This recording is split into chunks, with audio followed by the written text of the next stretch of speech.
Hi. Ever since the horrific death of George Floyd on Memorial Day, Minneapolis has seen numerous marches, demonstrations, and protests. And people are wondering, do you need a permit for those activities?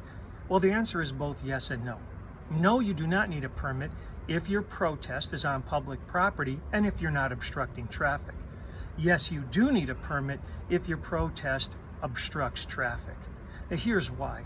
Both under our federal and state constitutions, we are guaranteed free speech, and that includes the ability and the right to protest and march. However, like all rights, there are some limitations, and the courts have completely upheld permitting limitations. Minneapolis has some of the easiest permitting laws.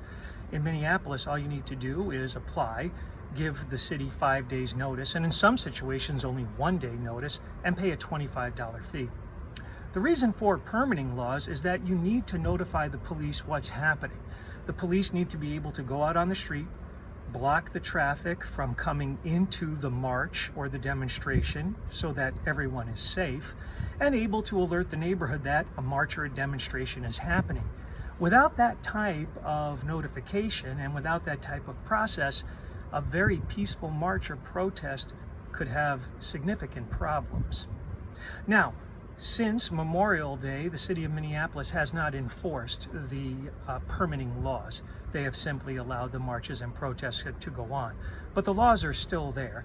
And the reason for the permitting law is not to quell or stop free speech.